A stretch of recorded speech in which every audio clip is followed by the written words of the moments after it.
dan ketaatan yang benar akan mendatangkan berkat. Nah, bagaimana kita mengerti ketaatan benar? Yaitu ketaatan sifatnya segera langsung, ya, segera atau langsung dan tidak mengeluh.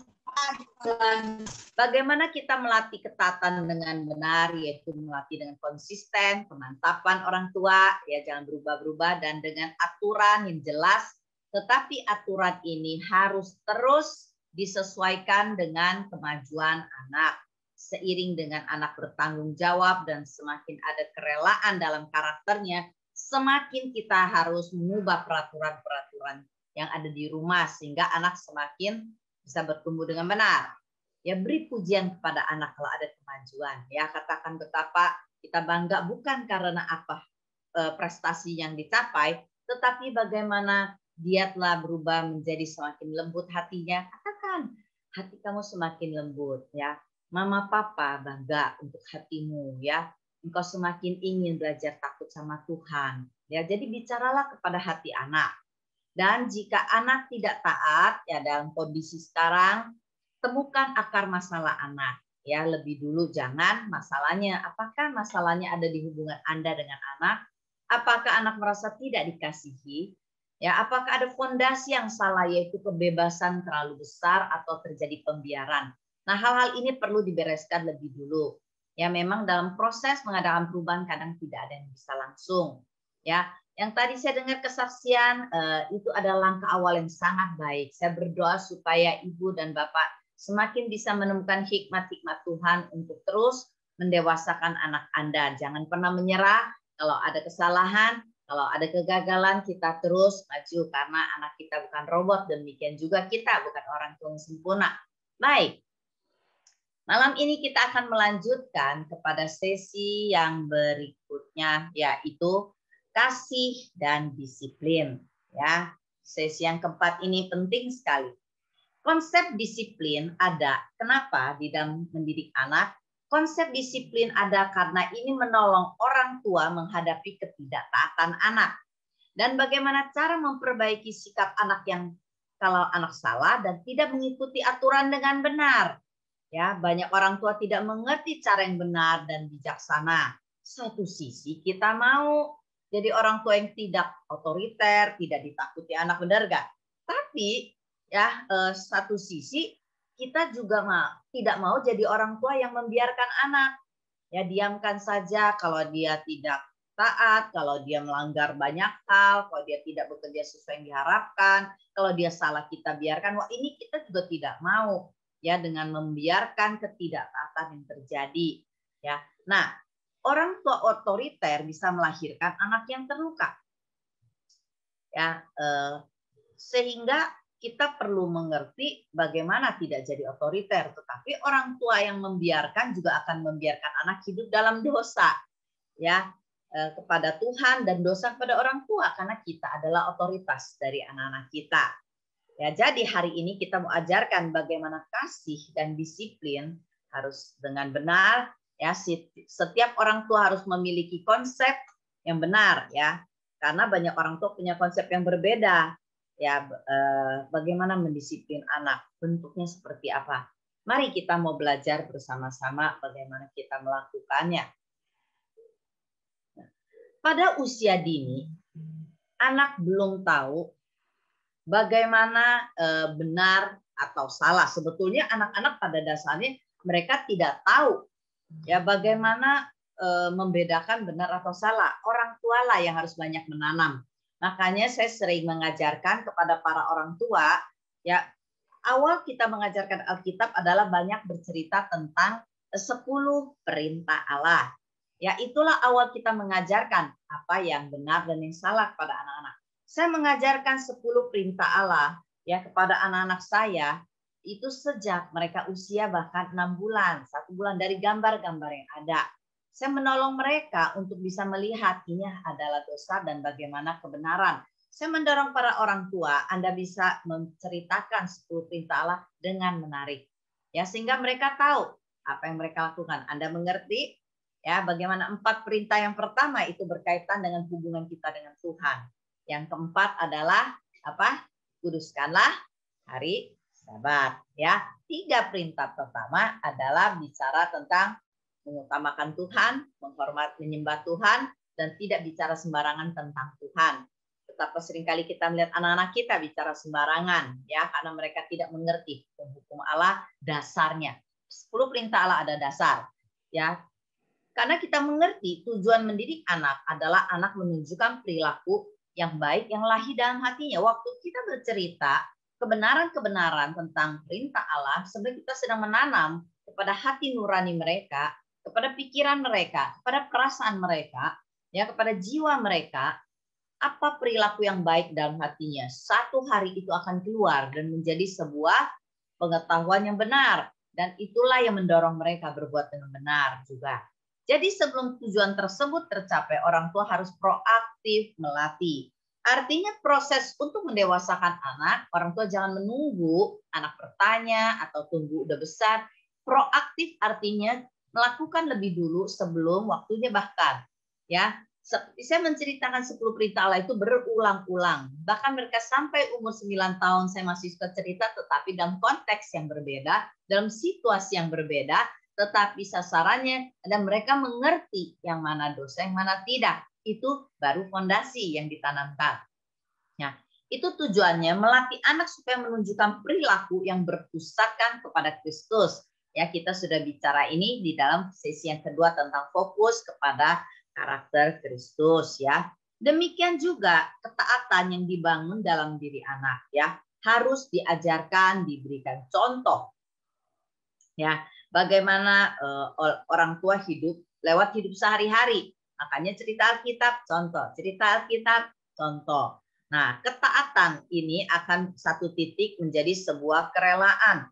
Ya, kerelaan dan bukan karena takut sama orang tua atau otoritas atau ketahuan salah, tetapi mereka rela. Nah, inilah porsi orang tua di mana kita menolong anak kita untuk bisa mengerti bahwa mereka itu perlu dipimpin oleh Roh Kudus. Apa yang kita tanam dalam diri mereka, perintah-perintah Allah, hukum-hukum Allah, kebenaran-kebenaran yang Alkitab tulis, akan satu kali itu kembali diingatkan oleh Roh Kudus dalam diri mereka waktu mereka percaya secara pribadi. Ya, sekali lagi bukan percaya kepada Tuhan karena paksaan. Banyak orang tua memang masih kecil, kita usia-usia pra-remaja ini di Raising Kids kita lebih banyak menanam, ya, lebih banyak mengingatkan dan mengulangnya. Ya, percayalah apa yang kalian tanamkan itu akan menjadi satu titik waktu mereka bukan lagi dipimpin oleh orang tua, satu titik mereka dipimpin oleh Roh Kudus dalam diri mereka sehingga menjadi sebuah kerelaan dan takut sama Tuhan. Ya. Oke, saya ingin mendorong Bapak Ibu sekalian bahwa banyak peserta yang mengikuti sesi demi sesi, ada yang sudah mulai berhasil, ada juga yang mungkin masih jalan di tempat, ada juga yang masih berjuang, belum sanggup melakukannya, tapi yang pasti adalah apa yang kita mau sampaikan kepada saudara adalah sesuatu yang sifatnya bukan sekedar hukum Taurat. Bukan harus A, harus B, harus C.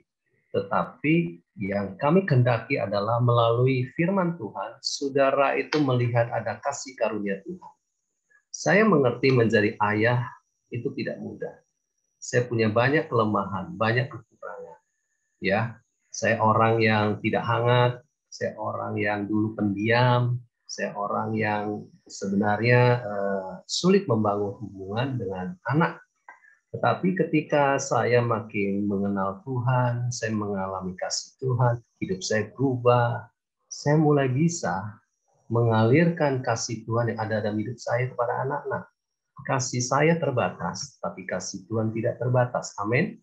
Nah, saudara sekalian, itulah sebabnya membangun ketaatan itu dan bicara disiplin itu tujuannya satu. Bahwa saya, saudara, adalah orang yang bukan hanya mengasihi anak kita, bukan, tetapi kita terlebih dahulu sudah dikasih oleh Bapa Surgawi. Karena apa? Kasih kita kepada anak itu on and off. Kadang lagi senang kita mengasihi dengan cara kita, tapi kalau lagi marah, kita jadi kesel, kita cuek sama dia, kita nggak mau bicara sama dia. Jadi kita harus mengerti bahwa dasar yang paling utama dan mendidik anak adalah bagaimana Bapak di surga mendidik kita juga. Tapi Bapak di surga itu Alkitab berkata dia adalah kasih. Ini adalah sebuah fondasi yang sangat penting. Kalau hari ini hati kita terluka, kecewa sama Tuhan, kecewa sama pemimpin, kecewa sama pasangan, sulit sekali mendidik anak dengan baik. Tetapi ketika saudara yang kecewa atau terluka datang kepada Tuhan, Tuhan sembuhkan hatiku. Ya, aku dilukai oleh anakku sendiri, aku dilukai oleh pasanganku sendiri atau orang tuaku. Kasih dari Allah bisa mengalir, ya. Dan kasih Allah itu punya daya tahan, karena kasih Allah Alkitab berkata unconditionally, tidak bersyarat. Nah, saya katakan kepada saudara, memperbaiki perilaku anak atau mengatasi pemberontakan anak atau menanam ketaatan, kita harus menjawab sebuah kebutuhan sangat mendasar yang sebenarnya kebutuhan kita juga sebagai anak Allah, yaitu dikasih dan diterima. Nah, kalau prinsip ini saudara dapatkan, saudara punya daya tahan. Menghadapi anak bermasalah sudah nggak menyerah. Karena kasih saudara itu tidak terbatas. Terus mengasihi dia. Nah, hari ini percayalah bahwa kalau Allah mengasihi saudara, Allah juga mengasihi anak saudara. Amin. Kalau Allah mengasihi anak saudara, dia mau saudara berubah, anak saudara berubah juga. Jadi sebagai ayah, saya itu adalah wakil Bapak. Ya, mengapa Allah kita disebut ayah di surga, Bapa di surga? Mengapa kita disebut ayah juga? Sebenarnya Tuhan mau saya mengalami kasih Allah dan bisa menyatakan kasih saya kepada anak saya dengan benar. Kalau saudara sebagai ibu sama, sebagai wanita, sebagai istri, sebagai ibu sekalipun, saudara juga bisa menyatakan kasih Bapa surgawi karena saudara bukan hanya diberi otoritas oleh Allah untuk mendidik anak, mengajar dia, meluruskan jalan-jalan yang tidak benar, atau menguatkan dia, tetapi saudara juga adalah gambaran dari Bapa di surga mengasihi. Nah, bentuk kasih inilah yang seringkali kita salah. Banyak orang menanggapi kasih itu dalam bentuk barang. Ya, kasih hadiah, kasih kebebasan sama anak, mengizinkan anak yang memiliki keinginan A, B, C diikuti saja, buat dia kasih. Nah, hari ini ada lima kalimat, lima pernyataan untuk menolong saudara untuk mengerti kasih dan benar. Mengapa? Kalau kita tidak mengerti kasih dan benar, disiplin kita akan salah. Ya, oke. Yang pertama penerimaan. Apa arti menerima? Ya, saya jelaskan. Saya punya 2 anak. Anak saya yang pertama Yunike. Ya, dari kecil sampai dewasa saya nggak ada masalah dengan dia karena dia sesuai dengan apa yang saya harapkan. Ya, orangnya bertanggung jawab. Ya, apa yang saya inginkan dia mengerti. Dia sesuai standar saya. Bahasa lain. Tapi anak saya yang kedua itu beda. Dia tidak sesuai dengan standar saya. Binanya. Dari kecil saya punya masalah dengan dia karena buat saya kok dia nggak seperti saya. Saya bisa lakukan A, kenapa dia nggak bisa lakukan? Saya banyak tuntut dia. Nah, saya belajar satu hal. Allah menerima saya tanpa syarat. Sekalipun saya masih berdosa, dia sudah terima. Saya harus menerima anak saya. Walaupun akademiknya kurang, perilakunya masih kurang, ya kurang bertanggung jawab menurut saya terima dia dulu. Itulah kasih. Kasih adalah menerima kelemahan, kekurangan anak kita terlebih dahulu.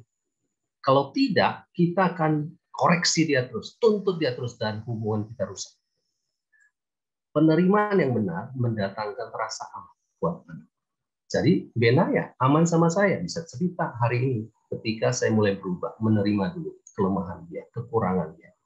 Yang kedua adalah kehangatan. Saya seperti yang saya katakan, saya punya persoalan di situ. Nah, saya belajar setelah menikah, saya belajar satu hal.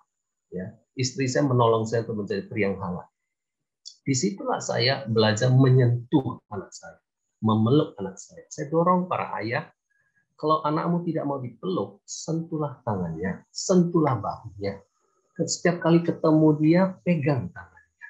Nah, banyak kita sebagai pria atau sebagai wanita tidak biasa seperti kultur yang asing, kultur yang sulit, ya, nggak biasa di suku kita. Dengar baik-baik. Kehangatan itu dibutuhkan oleh kita sebenarnya. Kita senang ketika anak kita deketin kita dan pegang kita. Bukankah begitu? Apalagi dia lari dan memeluk kita dari belakang atau dari depan. Bukankah itu yang membuat kita senang sekali? Tanpa kita bicara, pelukan, sentuhan itu menyenangkan. Nah, saya sarankan kalau engkau jauh dari anakmu, susah dinasehati, susah diomongkan, masuklah ke kamarnya, sentuhlah dia, ada di samping dia. Sentuhan sangat akan memperbaiki hubungan hati. Yang ketiga, penemanan. Nah, saya dorong Bapak Ibu, temanilah anakmu. Walaupun misalnya dia game addict, dia main game terus, kita kesel. Jangan kesel saja, duduklah di samping dia, liatin dia main game. Tidak perlu tunjukkan wajah marah dulu, ya. Santai aja duduk, liatin, ya. Nah, bangunlah kebiasaan ada di samping anakmu ketika dia nonton yang nggak benar sekali, duduk aja di samping, tidak perlu bicara, atau mau bicara seperlunya saja. Itu kan membuat anak itu mulai tahu bahwa sebenarnya ayah bukan marah-marah saja, dia ada di samping saya. Itu mulai dengan itu bisa. Atau saudara temenin dia apa yang dia sukai. Ya, kalau dia suka A, temenin dia. Suka basket, temenin dia main basket. Senang catur, temenin dia. Tanpa ada penemanan, kehadiran kita yang bisa dia rasakan, dia susah diarahkan. Apa arti diarahkan? Dikasih tahu. Ya. Oke, mau coba lakukan minggu ini. Peneguhan, afirmasi, kata-kata yang membuat dia semangat. Kamu anak yang luar biasa, Papa senang. Kamu anak yang baik, Papa bangga. Ya, perkataan ayah itu punya otoritas luar biasa, punya pengaruh yang luar biasa. Ya, anak perempuanmu jangan bilang, aduh kamu jerawatan melulu, ya toh. Aduh kamu itu liar, aduh kamu itu pendek, gendut lagi, jangan. Ya, jadi teguh, itulah bentuk kasih. Yang kelima, nah ini yang kita mau masuk topik hari ini. Pendisiplinan. Banyak orang tidak mengerti bahwa kasih itu ada berkaitan dengan disiplin, pendisiplinan, koreksi. Karena ketika anak-anak masih kecil atau sudah mulai pra-remaja, dari 4 sampai 13 tahun dalam seminar ini, saudara kita melakukan sebuah tindakan koreksi atau pendisiplinan terhadap ketidaktaatan, terhadap ketidakbenaran, terhadap pelanggaran. Kalau tidak ada itu, tidak akan terjadi yang disebut pendewasaan. Ujungnya adalah anak-anak kita dewasa. Betul, saudara? Suatu hari dia akan pergi meninggalkan kita. Suatu hari dia akan ambil keputusan. Dengan siapa dia akan bergaul, dengan siapa dia akan menikah. Nah, proses inilah yang Bapak itu harus mengerti. Apa yang salah, kita harus katakan. Jangan lakukan lagi, nak. Kalau kamu lakukan, Papa sedih. Kalau kamu lakukan, Mama sedih. Kalau kamu lakukan terus, Papa akan lakukan tindakan. Tidak boleh begitu. Nah, mari kita lihat firman Tuhan. Allah kita adalah Allah yang benar. Yesus berkata, akulah jalan, kebenaran, dan hidup. Allah itu benar. Jadi ketika anak kita tidak benar, harus melakukan sesuatu. Nah, caranya yang benar. Caranya harus benar. Itu malam ini kita belajar bersama-sama. Wahyu 3 ayat 13 berkata begini, barang siapa yang kukasihi, ia kutegur dan kuhajar. Sebab itu relakanlah hatimu dan bertobatlah. Saudara, dari ayat ini kita mengerti bahwa kasih yang benar haruslah ada pendisiplinan, pengkoreksian terhadap anak yang perilakunya tidak benar. Karena ketika Bapa Surgawi mengasihi kita, dia menegur jemaat di Laodikia. Orang Kristen di Laodikia di Wahyu 3:19 tuh. Aku tegur dan aku hajar. Sebab itu relakanlah apa? Hatimu. Dan apa? Ujungnya adalah bertobat.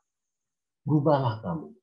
Nah, seringkali kataku hajar itu konotasinya sangat negatif. Ya, sangat negatif. Tetapi buat orang-orang yang otoriter, dia pakai ayat ini. Tuh, Alkitab berkata, kamu salah, kupukul, kuhajar. Nah, kata hajar itu sangat berbahaya kalau persepsinya dari sisi manusia. Saya ingin berbicara nanti di persepsi daripada Allah, sudut pandang Allah seperti ini, apa tentang kata hajar ini, ya. Berikutnya adalah, saudara, kita ingatkan kepada saudara, disiplin atau pendisiplinan itu jangan dilakukan kalau hubungannya belum dapat. Makanya sesi sebelumnya adalah bagaimana menolong Bapak Ibu membangun hubungan yang hangat, menerima mereka dulu, menemani dulu, ya toh, meneguhkan mereka dulu. Itu yang harus dilakukan dulu. Bukankah kita juga alami hal yang sama? Siapa di antara kita yang dengar sesi hari ini ingin ditegur, ingin dinasehati, ingin apa? Didisiplin, tapi hubungannya juga nggak beres. Hasilnya apa? Hasilnya adalah terluka.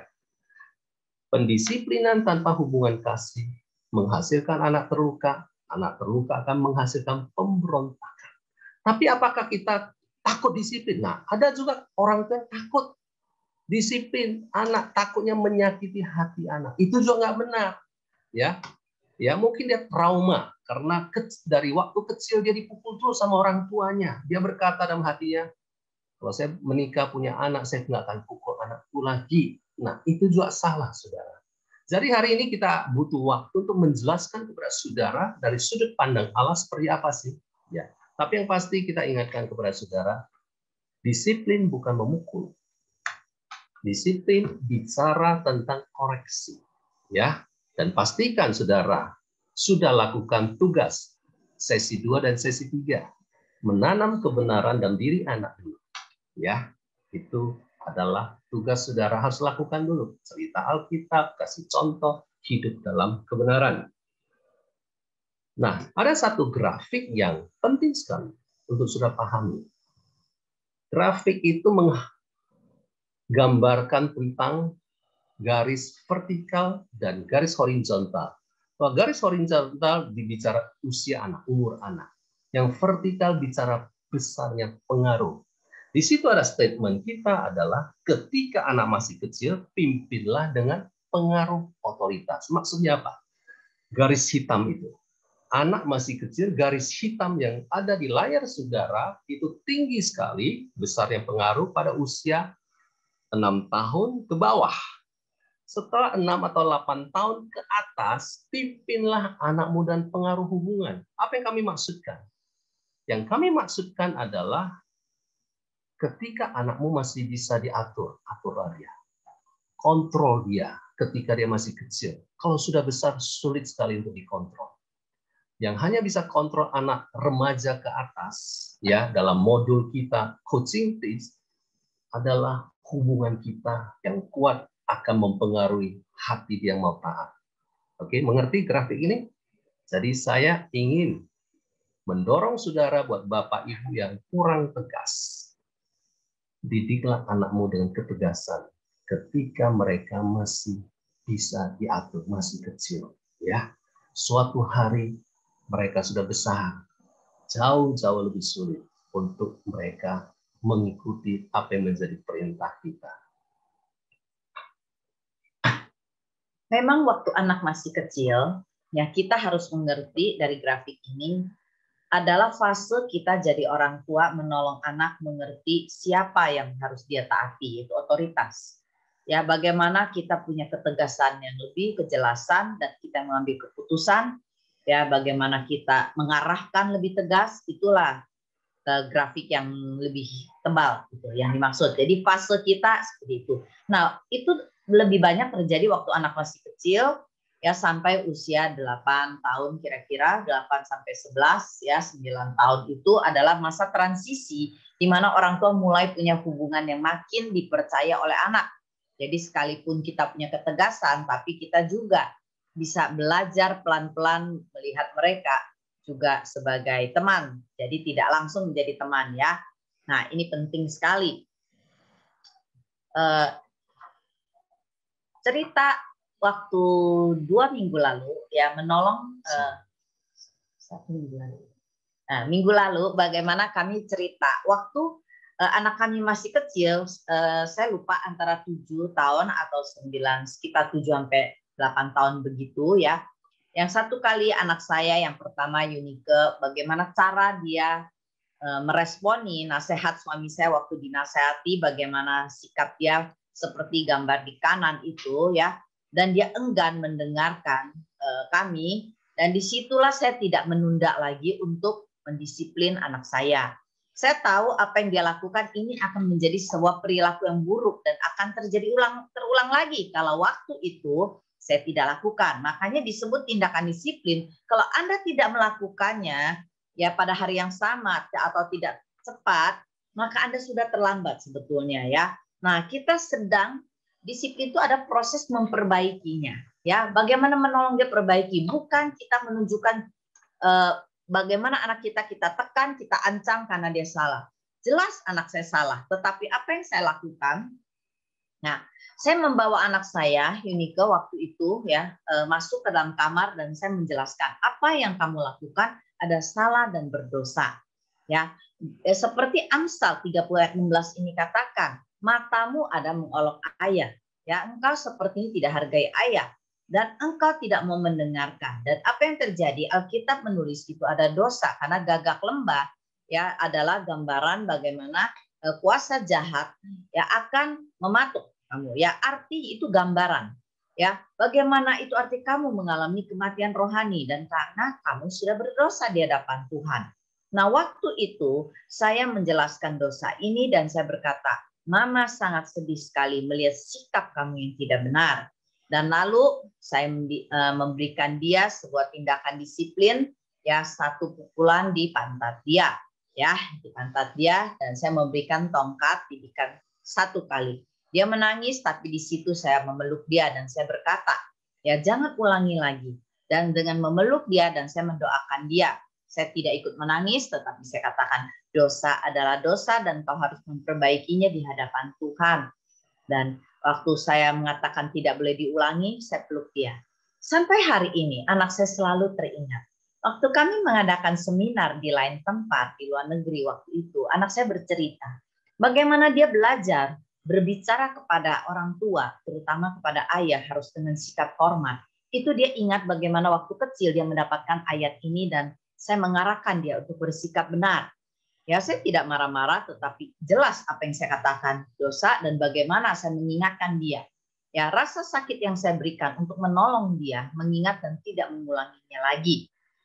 Dan waktu itu dia berkata, waktu dia bersaksi di umurnya sudah 23 tahun, ya, dan dia berkata, saya teringat bahwa ibu saya melakukan hal itu dan bagaimana ibu saya mengarahkan saya. Tapi sejak hari itu saya selalu ingat apa yang saya lakukan ada dosa dan saya tidak boleh mengulanginya. Waktu dia percaya kepada Tuhan Yesus secara pribadi, dia berkata, saya mengerti, saya lakukan itu karena bukan untuk menyenangkan orang tua saya, tetapi untuk melakukannya menyenangkan dan berkenan di hadapan Tuhan. Itulah yang disebut tindakan disiplin, tetap harus dilakukan dengan benar. Ya, kita punya dasar kebenaran. Mengapa? Apa itu dosa? Mengapa itu dosa? Dan bagaimana kita memperbaikinya? Kita bukan sedang mengancam dan memojokkan dan menghakimi anak kita, tetapi kita sedang membawa dia dengan benar dengan ukuran firman Tuhan, dan kita melakukannya juga karena dasarnya adalah kasih, bukan, dan dasarnya karena duka cita oleh karena kebenaran yang tidak dilakukan. Ya, saya berharap cerita ini bisa menolong kita betapa pentingnya tindakan disiplin, dan tindakan disiplin yang benar akan menolong pertumbuhan anak juga dengan benar sampai Tuhan memimpin hidup mereka.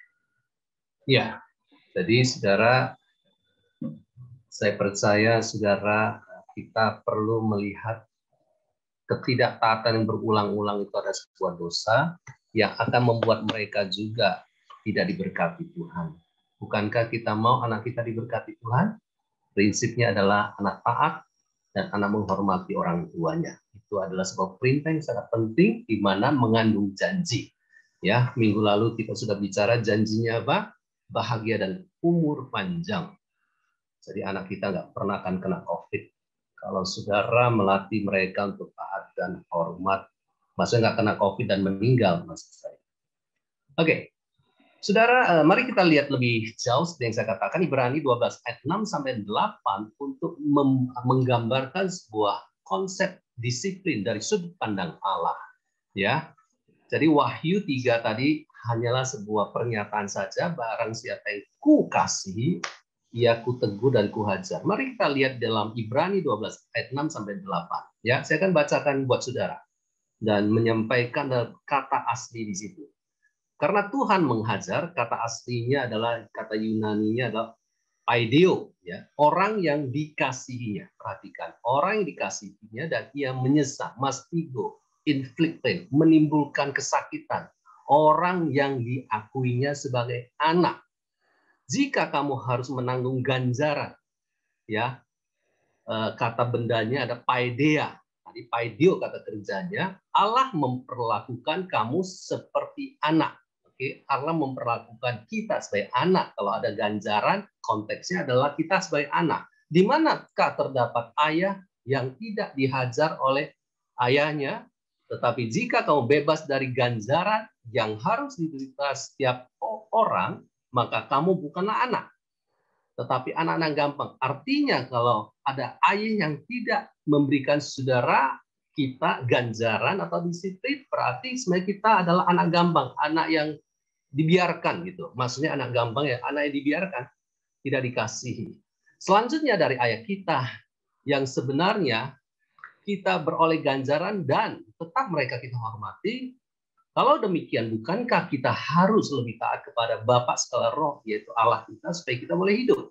Sebab mereka mendidik kita dalam waktu yang pendek, yaitu orang tua kita jasmani, sesuai dengan apa yang mereka anggap baik. Ya. Tetapi dia, Tuhan menghajar kita untuk apa? Perhatikan kalimat ini. Untuk kebaikan kita. Untuk kebaikan kita. Supaya kita beroleh apa? Bagian dalam kekudusannya. Memang tiap-tiap ganjaran ya pada waktu ia diberikan tidak mendatangkan apa sukacita, tidak enak ya. Ada sebuah pertanyaan baru masuk ke WA kita berkata anak saya nggak suka ganjaran ya. Memang setiap anak tidak suka didisiplin. Kita aja nggak suka, apalagi anak-anak ya kan.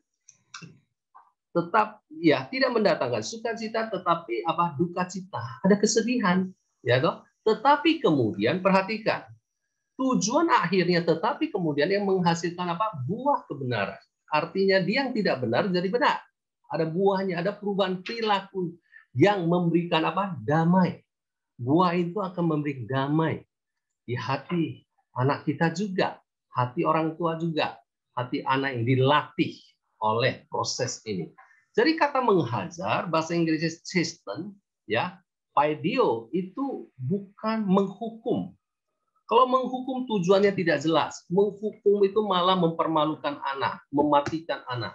Tetapi menghajar dari sudut pandang Allah itu adalah memberi didikan, menegur, melatih, memberi peringatan juga. Dan bila seorang tidak mau bertobat, akan ada akibatnya.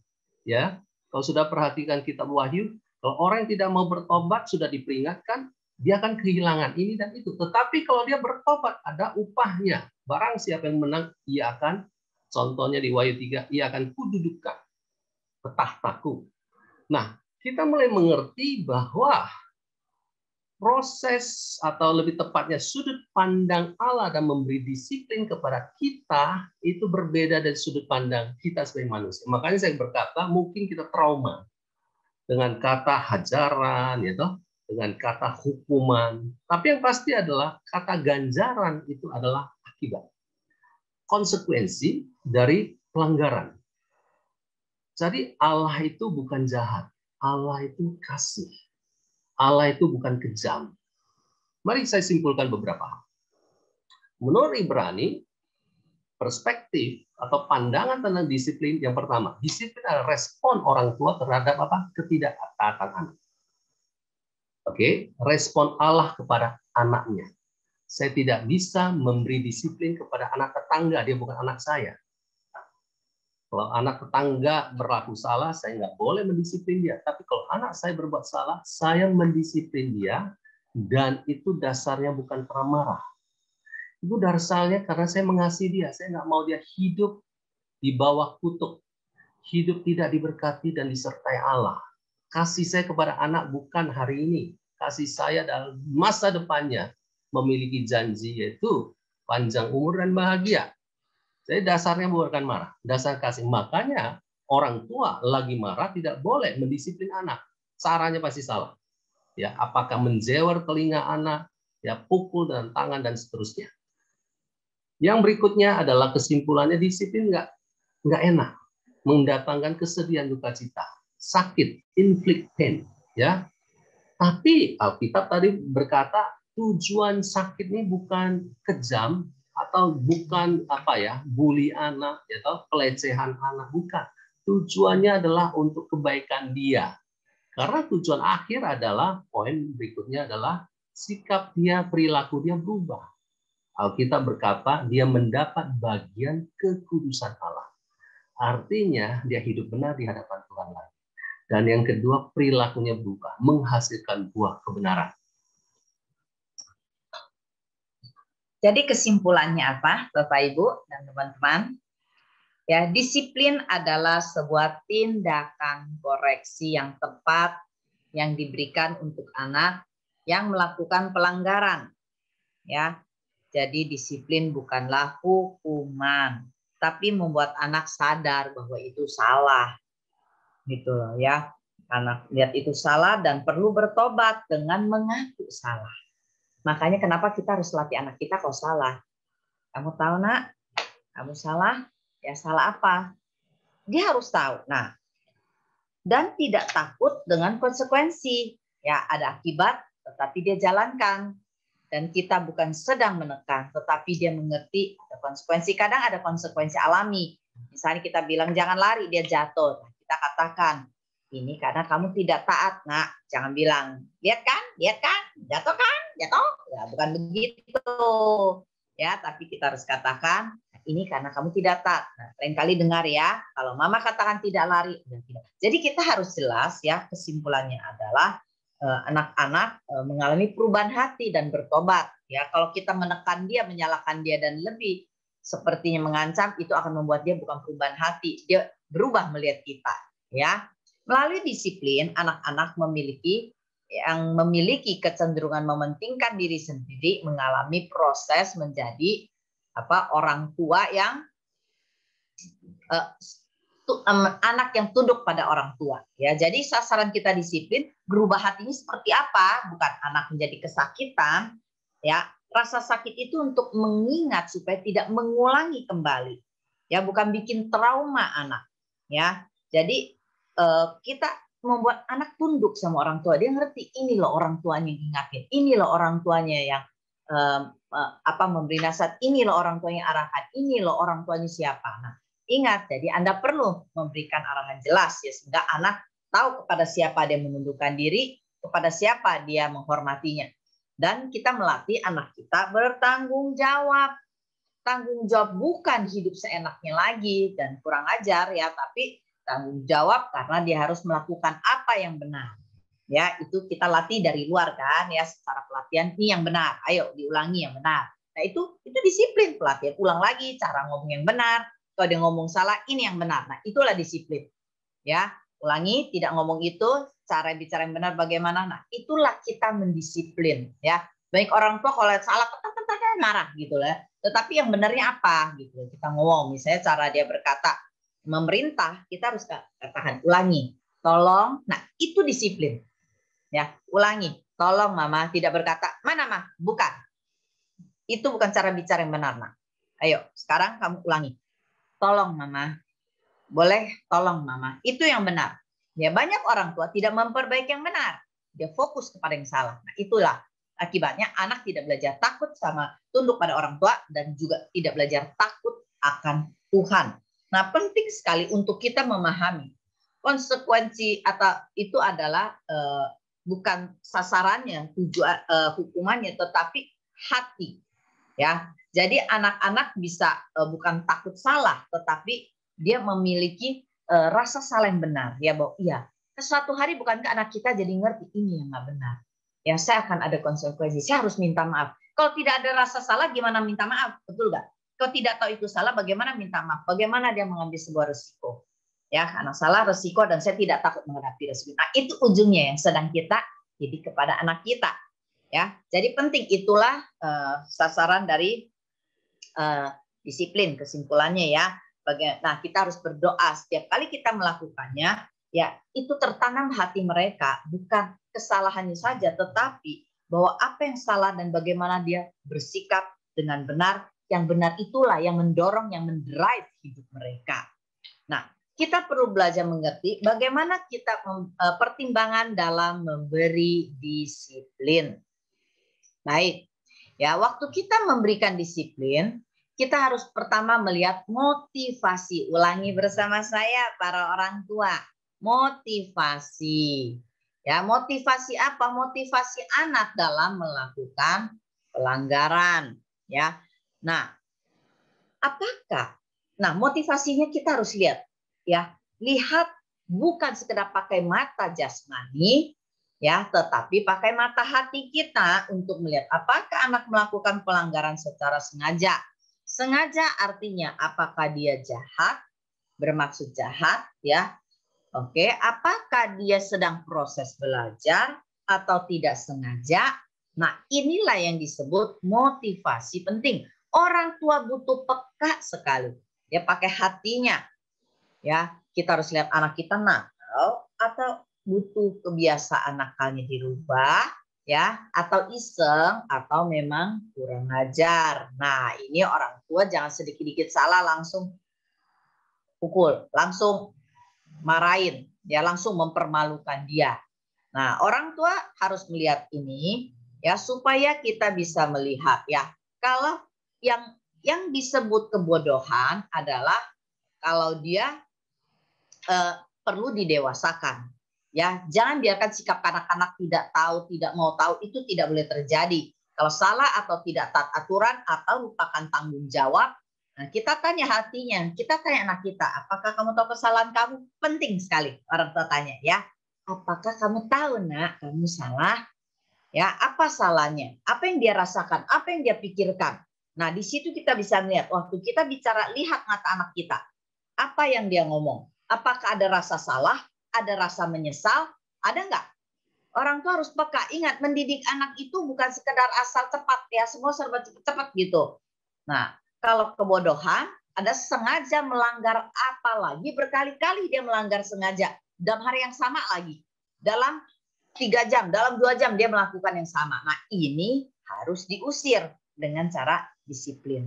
Ya, motivasi sangat penting.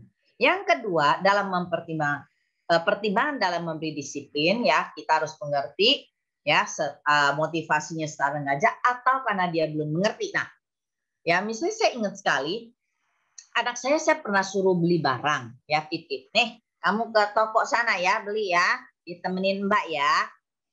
Dia beli ya, saya mau latih dia. Ternyata ada sisa uang, dia bilang sama mamanya, Mbak, saya mau beli yang lain, kan masih ada uangnya. Boleh nggak? Dia waktu masih kecil ya, 8 tahun gitu. Ya, terus mbaknya pikir, udahlah kasihan anak-anak. Nah, ternyata waktu pulang, saya bilang, mana kembaliannya, nak? Dia bilang, Mah, sudah beli yang lain. Makanan, ya, waktu itu dia beli. Dia bilang, Mama suka kan? Saya juga suka. Saya tahu maksud dia apa.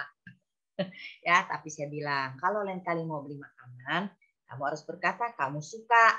Saya ingin melatih anak saya, ya, walaupun dia tidak mengerti, buat dia mengasihi saya. Ya, Mama makan dulu, itu benar. Ya, tetapi berarti dia belum mengerti. Saya berkata, lain kali kalau kamu mau beli, katakan kamu yang suka dan bagaimana gunanya, manfaatnya. Nah, itulah proses didikan. Ulangi bersama saya, didikan. Ya, jadi proses dalam kita memberi disiplin, kita harus mengerti. Mungkin dia tidak sengaja. Anak jangan dikit-dikit dihukum. Anak perlu diajar bagaimana bertanggung jawab dengan uang yang saya berikan. Ya, beri barang ya barang. Kalau mau beli lagi, nanti harus minta izin. Nah, atau kalau dia belum mengerti, ya kita harus mengerti. Jangan-jangan dia memang karena apa? Belum mampu, sakit, marah, terluka, dia tidak melakukan tanggung jawabnya. Nah, untuk itulah orang tua perlu sembuhkan, ya perlu peka. Kepekaan orang tua itu sangat tergantung kepada kerohanian kita. Bagaimana kita hidup dengan ibu yang marah-marah, tidak puas ini, tidak puas itu. Kita pasti sasarannya anak yang kena. Gitu. Nah, ini penting. Jadi mendidik anak, apalagi kita mendeteksi, melihat hati anak kita mau didewasakan, bukan sekedar tanggung jawab di luar lahiriah, tapi kita lihat hati anak kita. Jadi bukan sekedar boleh atau tidak boleh, salah atau benar, tapi mengapa dia melakukan pelanggaran itu? Apakah tadi secara sengaja, apakah belum mengerti, apakah karena ada hal lain yang tidak bisa dideteksi? Itu penting untuk kita mengerti. Ya, jadi pemberian pertimbangan dalam disiplin tidak sekedar bertindak langsung dan itu akan melukai anak kita. Nah, kalau anak kita ditemukan bersalah, apa tindakan yang harus, bagaimana kita ambil keputusannya? Ya, ingat, disiplin sesuai dengan usia anak. Anak usia 4 tahun dengan usia 10 tahun berbeda kalau dia berbohongnya. Ya, berbeda kalau dia melanggarnya. Ya, nah kalau berbeda kalau dia mukul orang lain ya. Lihatlah kepada konteks kejadian. Ya, kita melihat kepada apakah kejadiannya ini ada di mana? Ya, apakah itu di depan umum? Ya, apakah itu dia lagi dalam situasi sulit? Apakah yang terjadi adalah dia ditekan lebih dulu sehingga dia balas memukul misalnya. Ya, konteks kejadiannya ini dia dihina. Nah, orang tua harus memahami ini. Ya, jangan dia melanggar tanpa melihat konteks bahwa dia lagi ada di sekolah, dia sedang direndahkan, dia dibully, apalagi sekarang baik terjadi. Nah, kita harus melihat dia melanggar karena dia diapain. Misalnya itu disebut konteks, ya. Situasinya, sikonnya seperti apa. Itu penting untuk menjadi pertimbangan kita. Frekuensi pelanggaran, artinya sesering apa sih dia melanggar? Nah, dalam usia anak kecil, misalnya kalau dia cuma mengulang seminggu sekali, itu tidak masalah. Tapi kalau dia hampir tiap hari melanggar, itu ada perbedaannya. Kita harus mengerti berarti ada hal yang harus dilakukan. Ya, disiplin apa? Kalau frekuensinya semakin sering, kalau sesekali karena anak kita bisa melanggar lagi, tetapi misalnya sebulan sekali dia ulang atau 2 minggu sekali, berarti masih oke, tetapi tergantung usianya ya. Sekali lagi, berat ringannya pelanggaran. Nah, pemberian disiplin harus dilihat berat ringannya ya. Apakah itu sifatnya pukulan, memukul orang lain, ya sifatnya mencelakakan orang lain, atau sifatnya keisengan yang melahirkan seperti itu ya, melukai orang. Jadi kita harus tahu gitu loh, berat ringannya pelanggaran harus dilihat. Nah, itulah melatih para orang tua untuk lebih bersifat bijaksana ya, sesuai dengan tanggung jawab. Misalnya dia nggak melakukan tanggung jawab nih, udah berulang-ulang dan itu terjadi apakah ringan ataukah berat. Ya, kalau terlalu sering berarti cukup berat gitu ya. Jadi kita harus mengerti ya berat ringannya pelanggaran anak kita. Disiplin harus mendatangkan duka cita, ada rasa sakit, bukan trauma. Sekali lagi, artinya nggak enak ya, ini tidak enak, ini tidak nyaman. Nah, itu untuk membuat dia teringat bahwa semua itu ada konsekuensi. Jadi kita harus mengerti ini ya. Oke, kita akan melihat sesudah kita melihat pertimbangan disiplin yang harus diberikan, membuat kita bisa mengambil bentuk disiplinnya apa. Ya, bentuknya pertama adalah teguran atau peringatan. Ingat, bukan ancaman. Kadang awal dia melakukan kesalahan karena dia belum mengerti, kita memberikan peringatan. Ingat, waktu kita memberikan peringatan, ya kita harus jelas katakan salah. Mama tidak mau kamu lakukan ini lagi karena itu salah.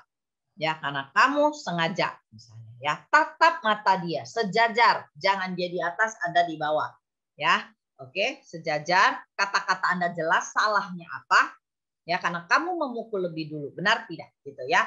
Jadi itu ada karena kamu mengatakannya lebih dulu, karena kamu merebut lebih dulu. Ya, itu tidak. Mama tidak mau melihat kamu berebut lagi atau papa tidak mau lakukan itu. Intonasi jelas. Nah, memang ini kadang buat orang tua beberapa perlu latihan ya. Ya, bukan menggelegar sampai anjing tiarap gitu di rumah ya, kucing juga tiarap, enggak seperti itu ya. Oke. Nah, teguran atau peringatan. Ya, ini merupakan disiplin paling ringan, peringatan terhadap anak tidak ulang. Ya, bisa juga bentuknya disiplin lain akan dihadapi kalau dia melakukan yang sama. Misalnya kamu akan masuk kamar ya, kalau kamu lakukan lagi boleh, gitu ya. Oke, yang kedua mengambil hak istimewa anak. Ya, artinya mengambil hak istimewa artinya tidak memberi kesempatan untuk menikmati apa yang menjadi kesukaannya atau tidak melakukan sesuatu yang disukainya dalam waktu tertentu. Misalnya hari ini kamu tidak boleh main sepeda. Ya, hari ini. Jangan memberikan disiplin. Kamu tidak boleh main sepeda sebulan. Anda sedang tidak logis bicara tentang disiplin. Nggak mungkin sebulan Anda kasih. Ya, makanya Anda pertimbangkan yang tadi. Berat tidaknya pelanggaran yang dia lakukan apa ya. Kalau hal kecil, ya kalau itu sebagai peringatan, ya peringatan. Ya, oke. Nah, kadang memang pengambilan hak istimewa ini misalnya kesukaan anak menonton sesuatu. Gitu. Ya, main gamenya dikurangin ya dari jatah setiap hari setengah jam menjadi tidak main game hari ini. Jangan bilang seminggu. Nah, itu membangkitkan kemarahan. Ya, oke. Yang ketiga, ganti rugi. Nah, misalnya ganti rugi apa? Rusakin barang orang lain. Nah, Anda kalau melihat anak kita merusak barang orang lain, ya maka Anda harus belajar melatih anak-anak mengganti rugi. Misalnya seperti anak saya pernah merusak barang orang lain dan menghilangkan, saya minta, dulu kan masih ada CD, saya minta anak saya ganti dengan CD kesukaannya. Wah, itu nggak mudah sekali. Tapi saya berkata, saya tunjukkan yang rusak. Ya, ini melatih tanggung jawab supaya dia lain kali belajar bertanggung jawab kalau dia meminjam barang orang lain. Ya, nah ini penting sekali. Ya, mengganti rugi apa ya maka kakak adiknya, apa yang bisa diganti. Nah, itu menolong ya. Tapi kita sekali lagi butuh hikmat supaya tidak terlalu jomplang. Wong dia hilangkan pensil, kita suruh ganti uang jajan seminggu, kan tidak benar. Gitu ya. Oke, isolasi. Apa artinya isolasi? Kalau tadi ganti rugi adalah untuk melatih dia menyelesaikan tanggung jawab secara lahiriah. Ya, kalau cerita Alkitabnya seperti Sakeus gitu loh ya, dia ganti rugi.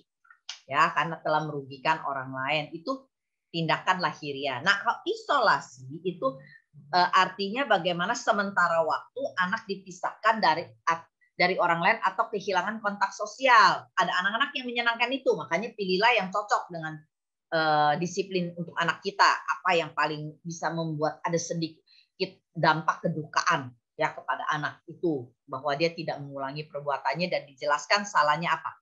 Ya, nah isolasi itu bisa berdiri sendiri, duduk sendirian di ruangan, tapi ingat ya berapa menit, berapa lama, apa yang dilakukan, tujuannya ada untuk merenungkan kesalahannya, memberi dia kesempatan untuk berpikir.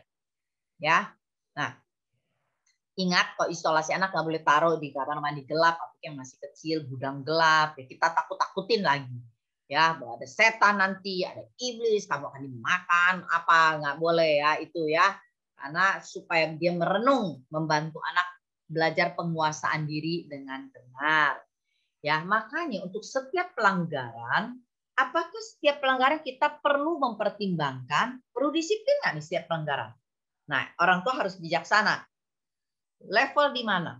Ya, apa yang menjadi motivasi, apa yang menjadi penyesuaian dalam mengambil disiplin, kita perlu bisa menjawabnya. Ya, apakah ini cuma perlu sampai di mana waktu kita memilihnya, cuma peringatan saja. Nah, siapa yang melakukan disiplin? Ya, pasti orang tua. Siapakah otoritas yang hadir dalam hidup anak? Bukan neneknya, bukan omanya, bukan pembantu suster, tetapi Anda sebagai orang tua itu yang paling tepat. Ya, bagaimana menghadapi anak yang mengamuk tempo tantrum, terutama anak-anak yang 4-6 tahun ya, biasanya dia bisa mengamuk di depan umum. Yang Anda harus lakukan bukannya langsung memukul, menegur boleh, tetapi Anda harus membawa dia bicara pribadi di ruangan tertentu, kalau di tempat umum bawa ke ruang tertentu, ke toilet kah atau kemana yang bisa sendiri, yang tidak ditontoni oleh orang banyak, apalagi di rumah. Ya, nah itu akan menolong anak untuk tenang. Kasih tahu dia, kalau kamu sudah tenang, kita akan bicara.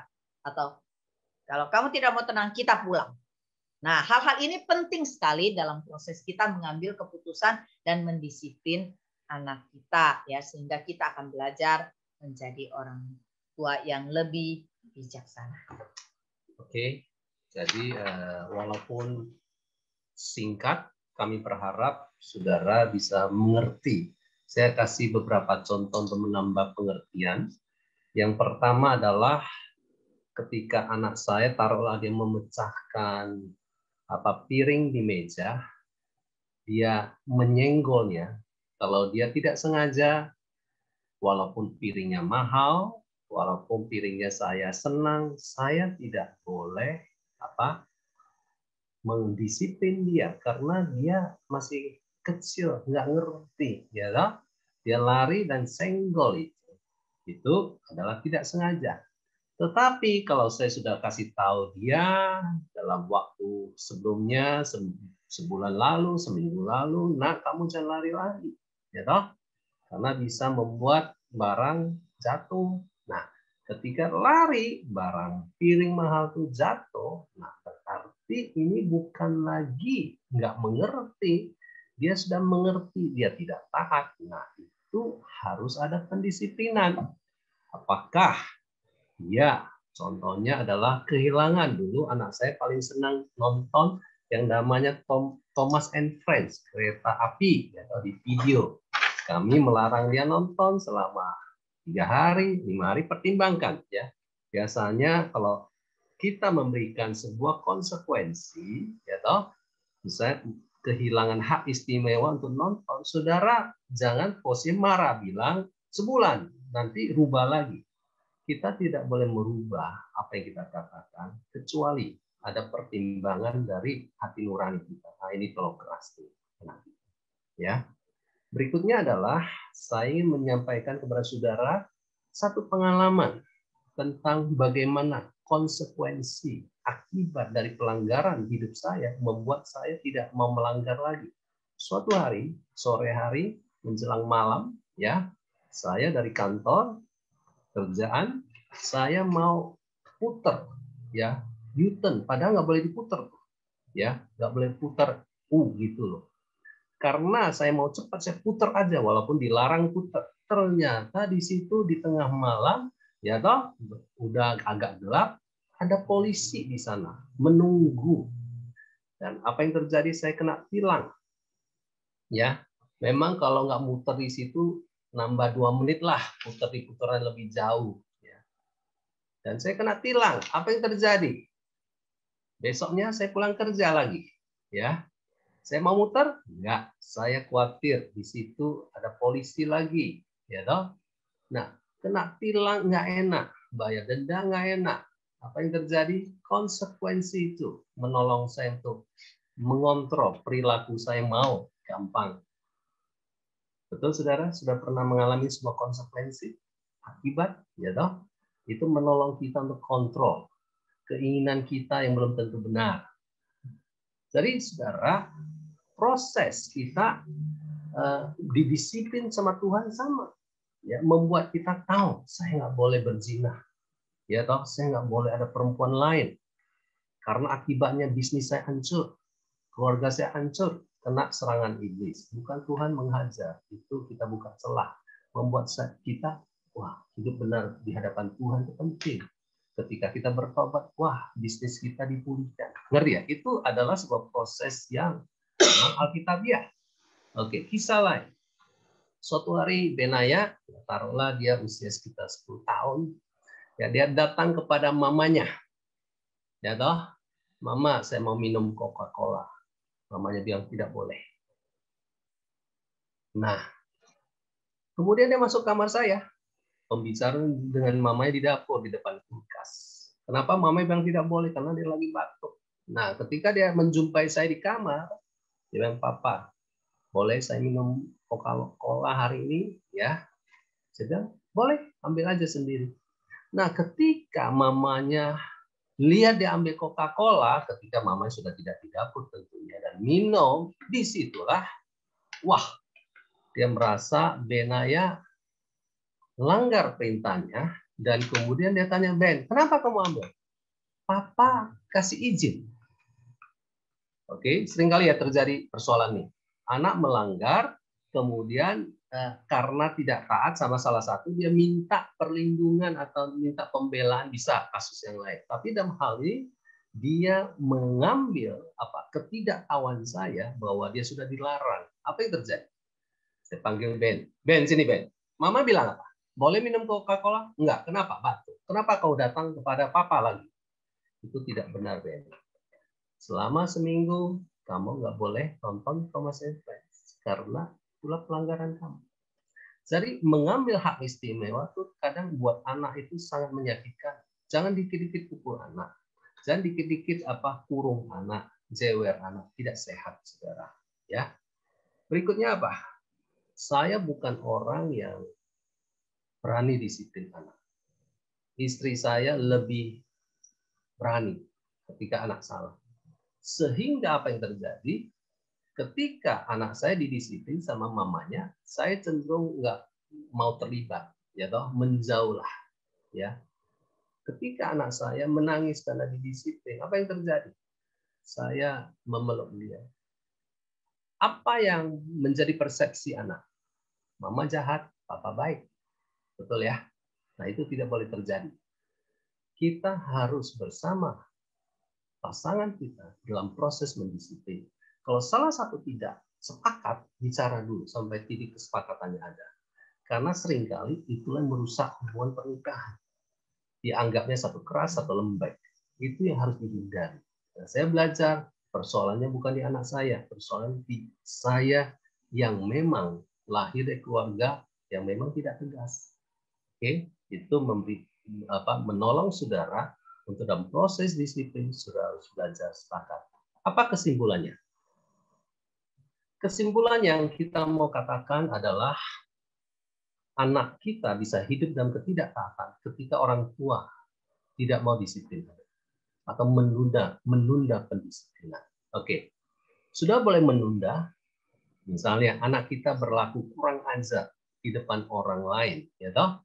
Waktu kita bersama dia mengunjungi saudaranya atau orang tua kita.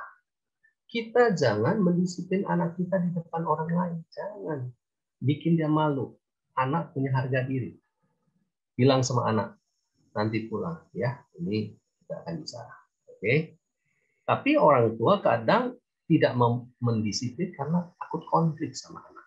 Ya, takut. Nah, saudara ingat, kasihmu, kasih Tuhan itu adalah mendidik kita untuk hidup benar. Lakukanlah. Mungkin anakmu bisa terluka besar. Tapi kalau ini dilakukan dengan benar, selalu ada proses rekonsiliasi, pemulihan hubungan, doa bersama, lakukan itu. Ya. Dan yang kedua adalah disiplin itu adalah tindakan koreksi yang tepat. Tepat artinya begini, jangan pakai satu metode. Cari metode yang paling efektif menolong dia berubah. Ya. Cari apakah itu isolasi, apakah itu adalah sebuah proses kehilangan hak, ya toh, cari sesuatu yang lebih efektif, ya. Oke, selalu dalam proses disiplin, selalu kita menghadapi misalnya anak yang masih kecil pakai tangisan untuk melembutkan hati kita, tangisan untuk menghindar dari proses pendisiplinan ini. Nah, disitulah harus mengerti bahwa apakah ini ada sebuah senjata atau ini ada sebuah pertobatan. Kalau pertobatan berarti kita turunkan level pendisiplinan, kasih teguran aja cukup, ya. Tapi kalau ini adalah senjata dia, saudara jangan menyerah atau mengikuti flow tangisan dia. Kalau tidak, kedepannya dia selalu cari cara untuk menghindari konsekuensi pelanggaran dia. Jadi, saudara, proses ini saudara harus mengerti bahwa anak punya hati yang, apalagi anak yang berkemauan keras, strong-willed child, saudara dalam proses ini saudara harus menundukkan hatinya, bukan dengan kekerasan, dengan kasih, dengan kebenaran, cerita.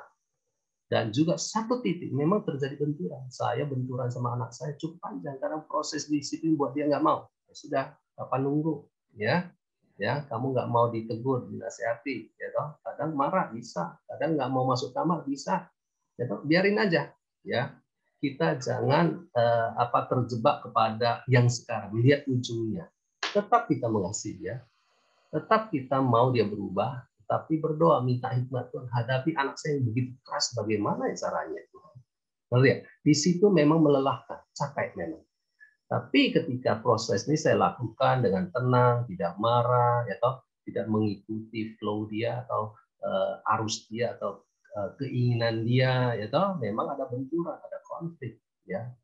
Proses ini akhirnya dia mengerti hati kita, akhirnya ada sebuah kerelaan ketika dia makin hari makin bertambah usia. Oke, jadi sekali lagi menangkan pertempuran bukan soal menang saat kalah menang, artinya tundukkanlah hati kekerasan anakmu dengan kasih, jangan bikin dia malu dan jangan membuat kita juga marah. Oke, terakhir, disiplin harus diimbangi oleh pujian. Ya, jangan pelit memuji anakmu. Ya, pujilah dia ketika dia berperilaku baik. Pujilah dia ketika dia bertanggung jawab. Baik, ya, saya berharap apa yang kami berikan bisa menolong Anda. Sudah masuk pertanyaan-pertanyaan?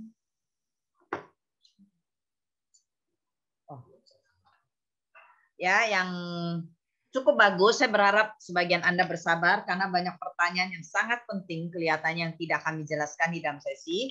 Ya, tentu saja. Tetapi sebelum masuk dalam pertanyaan, saya ingin memberikan ada tugas bersama yang harus kita lakukan. Ya, yang untuk menolong Anda lebih belajar tentang sesi ini adalah coba evaluasi bersama pasangan Anda atau diri Anda. Ya, apakah Anda mendisiplin anak selama ini? Ya, apakah ada perubahan? Mengapa tidak? Kalau tidak ada, berarti cara disiplin yang harus diperbaiki. Pelanggaran apa yang sering dilakukan anak Anda dan disiplin apa yang perlu Anda lakukan? Apakah ada cara pendisiplinan yang salah? Sepakati dengan pasangan Anda. Cara disiplinnya bagaimana? Ya, evaluasi cara disiplinnya. Apakah bentuk kasih yang dijelaskan di awal sudah dipraktekkan? Ya, praktekkan lebih dulu sebelum praktek disiplin sebetulnya ya. Penerimaan bagaimana, kehangatan bagaimana, membangun bagaimana hubungan dalam penemanan ya, karena itu dulu harus menjadi fondasi dalam kita bangun hubungan dengan anak ya. Anda perlu melakukannya ini lebih dulu. Baik, saya mau kita langsung masuk kepada pertanyaan ya. Ada pertanyaan-pertanyaan baik sekali ya. Oke, saya akan secara cepat ya. Selamat malam, saya Ibu dari Jogja. Bagaimana cara mendisiplin anak usia 13 tahun dengan tanpa melukai hati, bukan fisik, karena biasanya bentuk disiplin ini hal yang tidak disukai anak yang kadang membuat anak menolak. Tiada anak yang suka dengan yang disebut dengan tindakan disiplin. Tidak ada anak yang suka. Tetapi kita harus memberikannya. Ingat, banyak orang tua fokus kepada memperbaiki cara sikap anak yang salah. Sesungguhnya bukan itu yang kita jadi sasaran utama. Disiplin adalah alat untuk menolong, memperbaikinya kalau ditemukan salah. Dan kalau sudah ada hubungan yang baik. Karena kalau tidak, apapun yang Anda lakukan akan disalah tafsirkan sepertinya menambah kesusahan dan menambah jarak hubungan Anda dengan anak Anda. Jadi sebelum Anda mendisiplin anak usia 13 tahun ini remaja, saya percepat karena ini fokusnya kepada racing kids, ya 4-12 tahun, maka saya harus menjelaskan, bangun dulu hubungan lebih benar. Dan kemudian bicarakan aturan yang Anda dan harapan Anda, dialog. Kalau sudah bangun hubungan, Anda harus bangun dialog yang benar dengan anak. Ya, jelaskan konsekuensi yang akan dia terima. Ya, mengapa itu tidak boleh? Karena tanpa ada kejelasan alasan Anda, mereka sulit sekali untuk mentaati Anda. Ya, hubungan harus dapat sehingga kita bisa membicarakan aturan. Ya, banyak kali kita mau ngomong aturan tapi hubungan nggak dapat. Dia nggak percaya apapun yang kita ngomongin aturan akan dianggap sebagai penghalang atau menyiksa dia atau menyulitkan anak remaja. Ya, konsekuensi contohnya adalah pulsa yang dikurangi, uang jajan, ya. Temukan cara yang tepat buat anak remaja. Ya, makanya aturan harus disampaikan. Kalau aturan yang disampaikan, disiplinnya baru bisa jalan. Misalnya dulu, karena aturan saya sudah sampaikan, hubungan dapat dengan anak-anak saya. Kalau saya berkata handphone terakhir jam berapa, internet batas akhir jam berapa, uang saku, apa yang terjadi? Apa kesukaan mereka yang tidak boleh mereka lakukan? Ya, jadi itu penting sekali. Baik, terkait dengan reward dan punishment, ya, apakah dapat diterapkan dalam mendisiplin anak? Ya, reward dan punishment seperti apa yang diterapkan untuk usia 5-7 tahun, 8-10 tahun, 11, 14, 15. Wow, ini cukup panjang sekali. Tapi saya hanya ingin memberikan sebuah petunjuk. Reward dan punishment, hadiah dan pemberian hukuman Ya, itu adalah sebuah proses latihan yang dilakukan untuk anak-anak yang biasanya usianya TK sampai SD kelas 1. Jarang dilakukan untuk SD kelas 2. Ya, kenapa? Karena itu adalah proses latihan ya untuk mereka sebuah karakter ya atau standar yang sudah dijelaskan, misalnya tanggung jawab apa, skill apa yang sedang kita mau berikan. Makanya itu banyak dilakukan di sekolah. Di rumah boleh? Boleh. Dulu waktu anak kami masih kecil ya. Kalau dia berhasil membaca dengan baik, dia ikut doa sikap. Nah, itu proses latihan ada sasarannya, bukan sekedar target jangka pendek. Ya, reward punishment itu buat anak-anak yang masih kecil itu ada targetnya sampai mencapai sebuah kebiasaan baik yang dibangun. Ya, jadi tidak untuk anak yang sudah besar. Ya, jadi jelaskan waktu untuk anak-anak yang masih kecil, sikap rapi itu apa? Sikap yang kita harapkan ini, A, B, C-nya apa? Kalau makan bagaimana? Kalau main bagaimana? Itu yang kita jelaskan. Itu reward punishment. Ya, tapi untuk anak yang sudah besar itu tidak bisa sepenuhnya tidak bisa dilakukan. Mengapa? Karena itu akan motivasinya jadi beda. Karena pembentukan karakter bukan hasil dari sogokan. Itu yang kita harus ngerti, bukan hasil dari hadiah. Kalau Anda ingin memberikan reward bagaimana untuk anak yang sudah lebih besar? Boleh, tetapi tidak diketahui oleh anak. Kalau rewardnya untuk skill, keterampilan, prestasi boleh. Tetapi yang paling penting adalah hadiah diberikan karena kejutan buat anak. Artinya misalnya kita lihat dia selama dia diajak pergi belanja, oh dia nggak macem-macem, dia cukup kerjasama, itulah yang kita beri dia reward. Ya, bentuknya berbeda-beda sesuai dengan kondisi keuangan, fasilitas Anda di rumah, dan ingat, jangan termuda dikit-dikit sama anak yang sudah lebih besar, apalagi yang sudah mengerti motivasi hatinya sedang dibentuk adalah banyak janji. Nanti kita ini ya, nanti kita ini ya, kalau kamu baik. Nah, berarti proses pembentukan karakternya bukan lahir dari dalam hati, lahir karena ada hadiah. Ya, saya tidak bisa menjawab sepenuhnya ya untuk menolong. Ya, ini hanya jadi sesuai dengan konteks usia anak, karena orang tua yang paling mengerti. Kalau sekolah punya standar yang sama buat semua anak. Oke. Bagaimana cara menanam ketaatan pada anak-anak sedangkan di lain pihak nenek ikut campur? Ya, cara didik anak maunya nenek itu selalu ingin didengar dan selalu merasa benar. Ketika diberi pengertian tidak mau mendengar sehingga kadang ribut dengan kami orang tua dan pada anak kami sebagai cucunya itu berulang-ulang. Baik. Pertanyaan saya adalah, ini nenek dari pihak ibu atau ayah? Kalau siapapun yang menjadi nenek misalnya pihak ibu atau pihak ayah, Anda yang jadi anak ya dari pihak yang nenek cucunya itu Anda harus bicara apa yang Anda harapkan. Ya, Anda terus gitu kerjasamalah dengan nenek Anda, ceritakan apa yang kita harapkan, karakter apa. Ya jangan nenek lakukan nih karena begini-begini. Nah, itu yang bicara anaknya, ya, jangan menantunya, akan menjadi masalah. Dan itu penting sekali Anda harus mengerti siapa otoritas anak, itu yang harus dijelaskan kepada anak dan kepada neneknya. Nah, pertanyaan saya berikut, apakah Anda tinggal satu rumah? Karena berbeda lagi. Kalau tidak, kalau satu rumah berarti Anda harus pembicaraan itu jelas. Bicaralah tanpa ada anak-anak. Bicaralah dengan nenek. Antara Anda sebagai anaknya dan sebagai menantu, Anda mendengar dan bikin konsensus bersama. Jelaskan tentang kelas mendidik anak kalau perlu pada neneknya. Beli CD kami dan dengarkan supaya neneknya mengerti. Karena seminar yang kami adakan pernah ditonton oleh seorang oma dan dia menjelaskan bagaimana dia pengen nanti cucunya juga seperti itu. Ya, jadi bisa terjadi dengan baik. Oke. Ada satu titik kalau kalian hidup satu rumah dengan orang tua dan orang tua sudah tidak bisa lagi dinegosiasi, sudah harus pindah, cari rumah sewaan, ya, kontrakan, ya toh, atur ulang budget, karena akan merusak perilaku anak kalau itu sudah sangat mengganggu hubungan suami istri atau juga mengganggu perilaku anak keluar dari sana kalau orang tua kita masih tidak mau mengerti dan kita harus berkata konsekuensinya adalah kita nggak bisa begitu. Harus ada titik ke arah sana. Oke? Pertanyaan saya, orang tua selalu apa harus memberi teladan dahulu, melatih karakter anak yang baik. Sebagai ibu saya berusaha, namun anak saya yang sudah remaja bisa melihat sosok karakter ayah yang bersikap arogan dan berkata kasar, apalagi saat emosi. Saya mengatakan kita teladani Yesus, tapi ini mereka tetap mereka lihat tetap akan membuat anak-anak saya kehilangan respek pada ayahnya. Bagaimana sebaiknya saya menentukan sikap?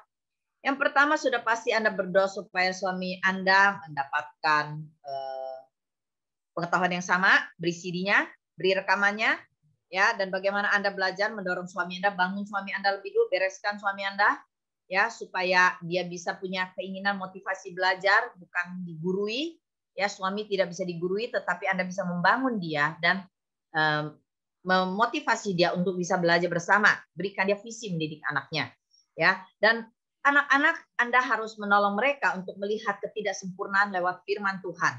Ya, ingat seperti Timotius juga Anda bisa mendidik anak Anda, ya, dan Anda butuh ditolong oleh pembina rohani karena anak-anak sudah berumur remaja. Ya, dia butuh ada orang lain yang menolong anak Anda untuk bisa melihat dengan benar, ya. Jadi Anda tidak bisa mendidik sendirian. Untuk hidup kita yang kasar, arogan, yang penuh emosi, saya harus katakan begini, kalau pasangan saudara seperti itu, yang pertama adalah jangan-jangan pasangan kita belum sungguh-sungguh ikut Tuhan. Banyak berdoa supaya dia mengalami kelahiran baru. Ya, yang kedua adalah kelihatannya pasanganmu banyak mengalami trauma, banyak mengalami kesakitan, luka di hati, dan itu tidak ada cara lain. Saudara cari di grup-grup mana yang bisa menolong suamimu atau istrimu bertumbuh. Kalau andai kata satu titik sudah bergereja dan gereja itu tidak bisa menolong, saudara cari orang lain, cari komunitas yang bisa menolong suamimu atau istrimu. Komunitas rohani, ya. Komunitas rohani atau pembina rohani untuk suami Anda, ya. Jauh dalam dasar hati setiap orang sebenarnya butuh ditolong, ya, tetapi ada mungkin ada gengsi yang dia butuh dikasihi lebih dulu, ya, dilayanilah suami Anda. Anak saya sudah menikah dan semua di luar kota, bisakah pelajaran ini saya bagikan pada mereka untuk mendidik? Cukup saya? Bisa, Anda bagikan dulu, bereskan apa yang perlu Anda bereskan, ya, dorong mereka juga untuk belajar, seperti Anda juga mau belajar.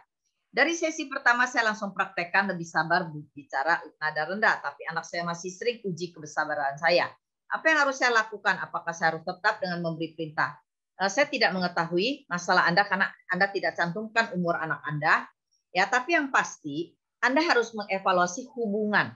Ya, ajaklah dialog dengan anak Anda. Saya tidak tahu usia berapa. Apa yang membuat dia menentang Anda? Ada masalah apa? Ingat, bukan bereskan masalah, tetapi akar masalah yang ada dalam diri anak Anda, hati anak Anda. Ya, apakah Anda melakukan kesalahan yang dia simpan? Ya, seperti kesaksian tadi katakan. Nah, bereskan hal itu karena kadangkala apa yang kita lakukan sia-sia karena dasar hatinya sudah ada benteng, sudah ada keberatan terhadap Anda sebagai orang tua. Ya.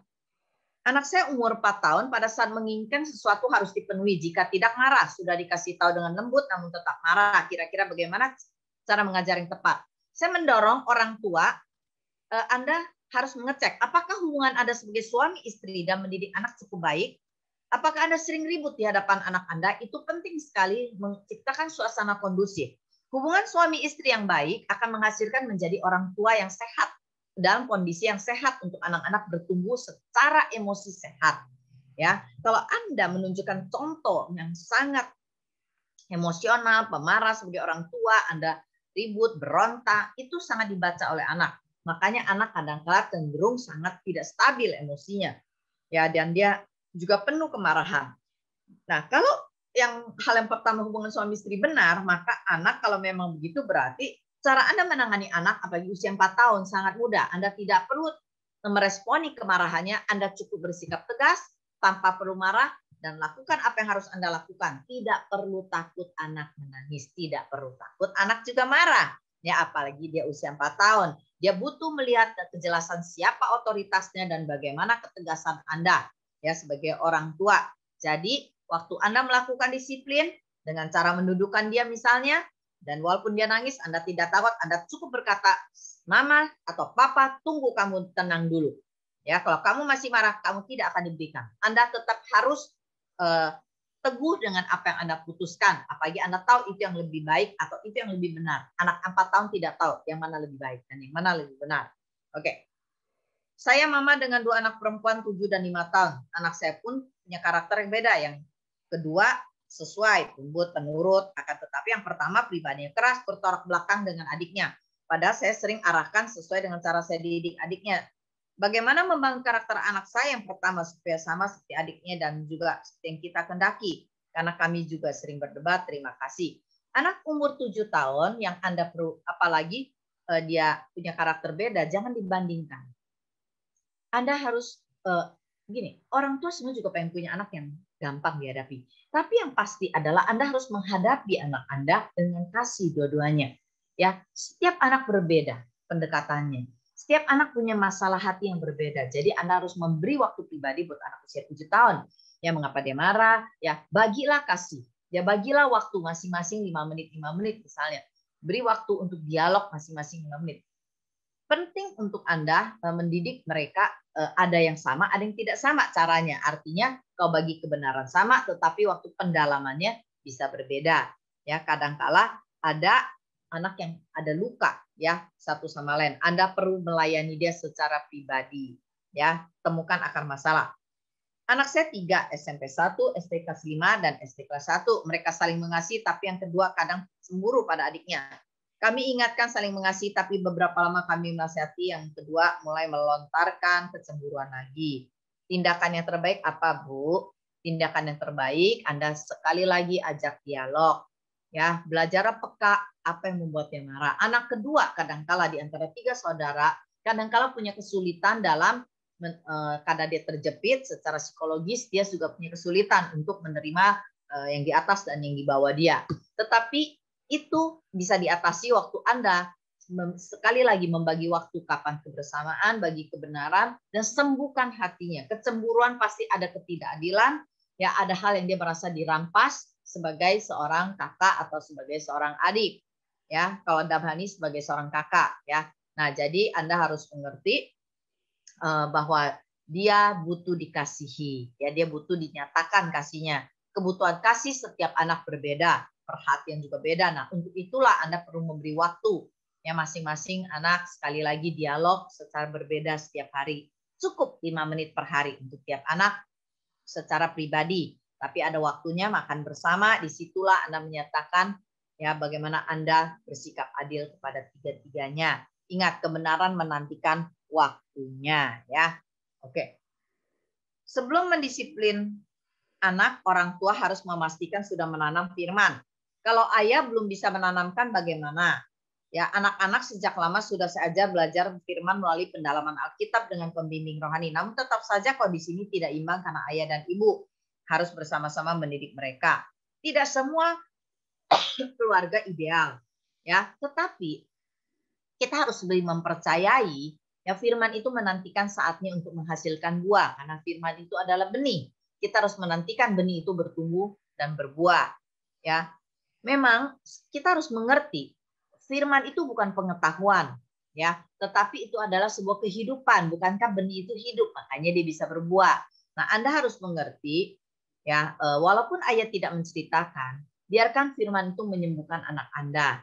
Ajar anak-anak kita untuk tetap menghormati sekalipun kondisi tidak seperti yang diharapkan. Ya, sebagai orang tua memang itu yang paling ideal, tetapi jangan tergantung kepada pembimbing rohani saja.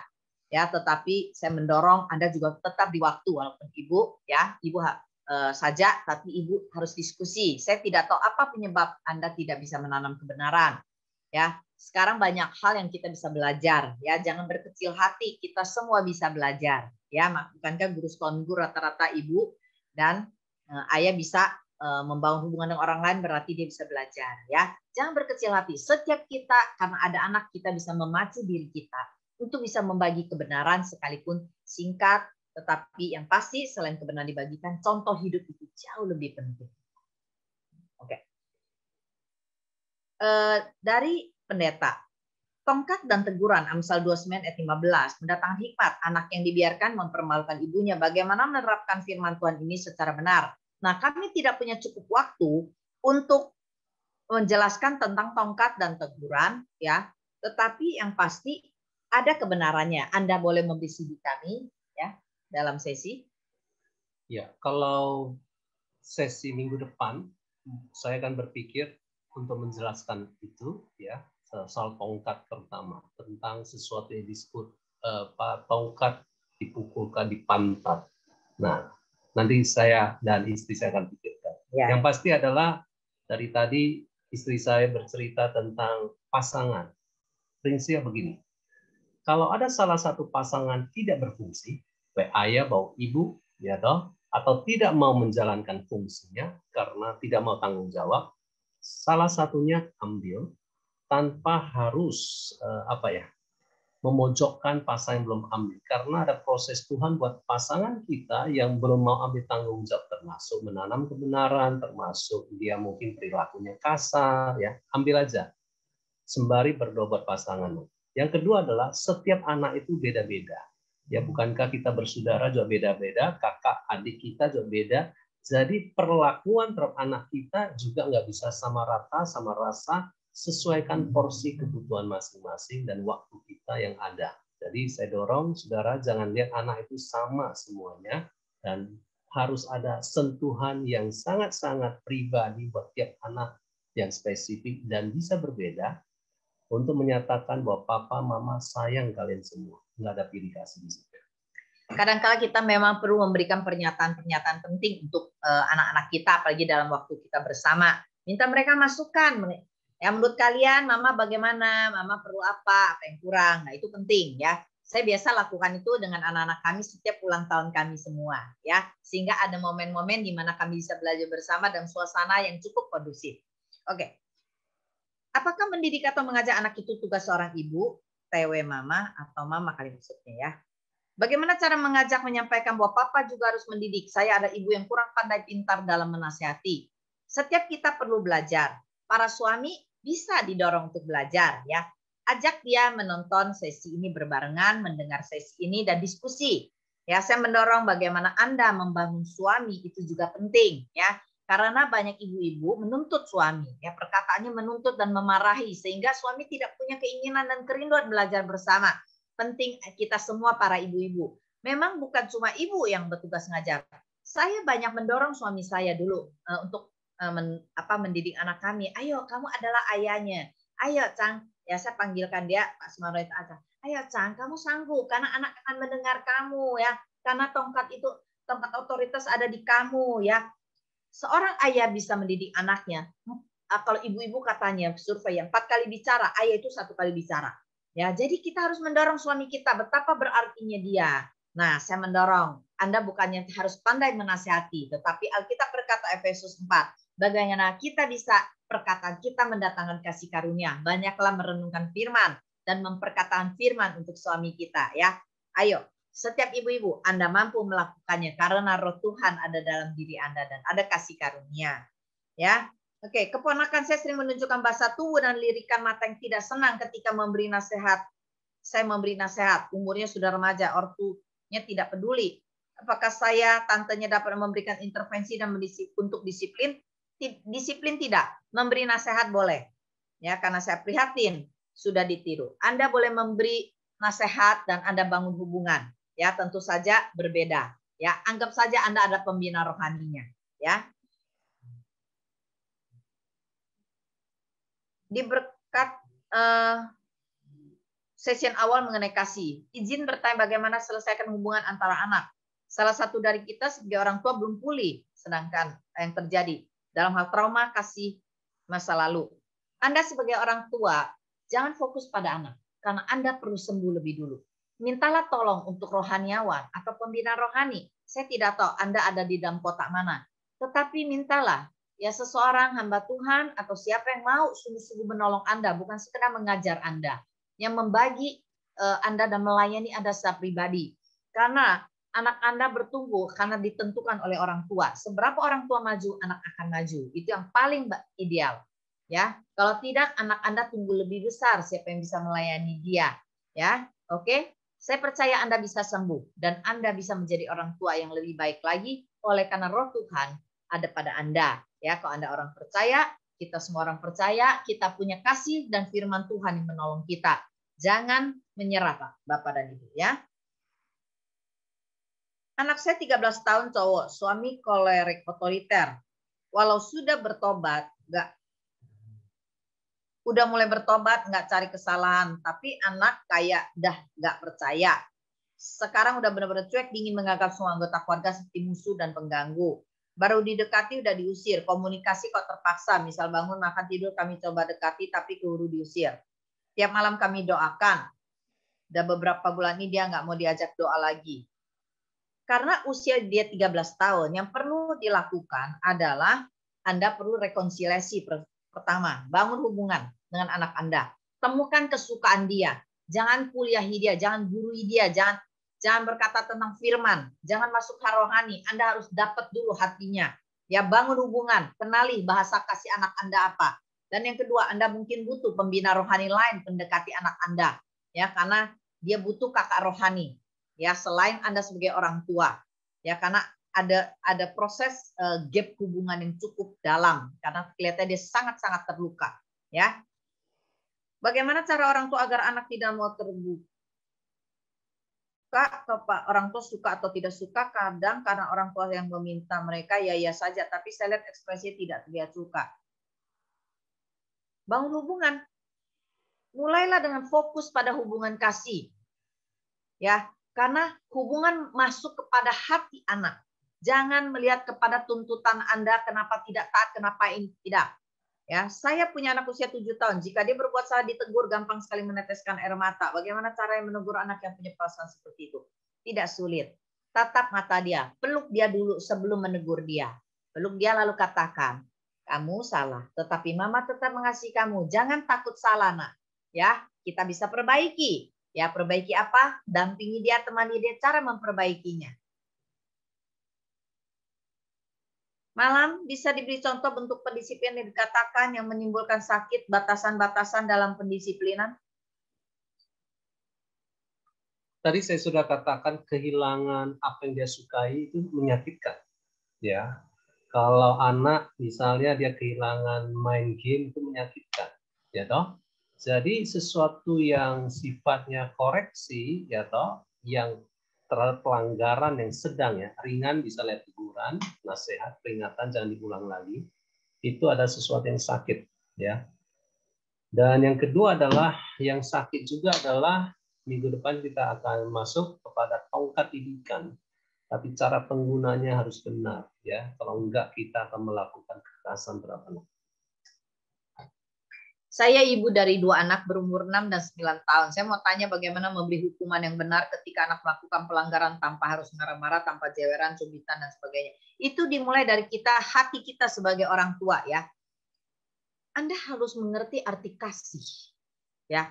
Karena kita nggak bisa mendisiplin anak dengan tidak ada dasar kasih.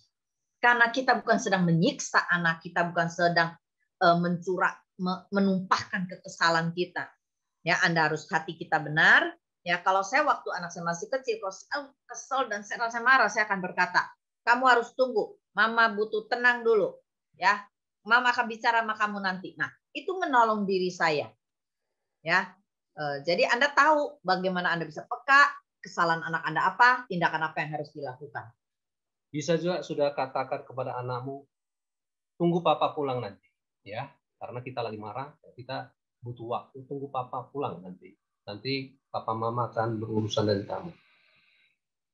Ya, hati kita harus sembuh lebih dulu ya, Bapak Ibu. Bagaimana cara didik anak agar terbiasa bangun pagi? Set sebuah aturan, bangun aturan. Nah, kalau bangun pagi itu skill. Nah, ini boleh pakai reward. Ya, boleh pakai reward. Karena ini sebuah skill. Kalau kamu berhasil bangun, atau kalau mama panggil berapa kali, mama tidak mau marah-marah, ya dorong dia. Berikan sebuah proses, sebuah hadiah, karena ini sebuah keterampilan, skill untuk bangun pagi. Ya, bikin aturannya dan kasih dia rewardnya. Oke, bagus. Ada psikolog menyatakan bahwa pertumbuhan anak 3-12 tahun sangat bergantung pada ayah. Artinya ayah harus banyak berperan dan tidak bisa digantikan ibu. Jadi jika ayah tidak berperan, maka harus mencari figur laki-laki dari pihak keluarga. Apakah itu benar? Secara psikologis itu mungkin benar. Tetapi kita harus ingat, hidup ini tidak ideal. Ya, karena peran ayah akan bertumbuh sejak usia 7 atau 8 tahun ke atas. Peran dia jauh lebih besar seharusnya. Tetapi sekali lagi, seseorang tidak bisa berubah tanpa ada kebenaran. Ya, kita harus lebih membangkitkan dan menolong para ayah. Bagaimana caranya? Itu jauh lebih penting. Ya, jadi kita harus memberikan dorongan, membangun para suami, membangun para ayah, bagaimana memberikan visi. Nah, itulah makanya butuh belajar seminar bersama kepada orang-orang dan komunitas rohani yang saling membangun. Saya mendorong Anda untuk bisa menolong suami Anda. Ya, dulu saya banyak membangun suami saya dan selalu mengatakan peran penting dia. Ya, kalau dia melakukan sesuatu dan saya memuji dia dan saya berkata betapa saya bangga. Nah, itu penting sekali ya, ibu-ibu tidak boleh pelit membangun suami dan memuji suami. Kalau ada kemajuan, pujilah dia. Anak saya kalau dinasihati kok malah membentak, bagaimana caranya Pak? Katakan itu salah, itu dosa. Bukankah Amsal tadi saya katakan, mata yang mengolok-olok dan tidak mendengarkan ibunya. Mengolok-olok ayah tidak mendengarkan ibunya.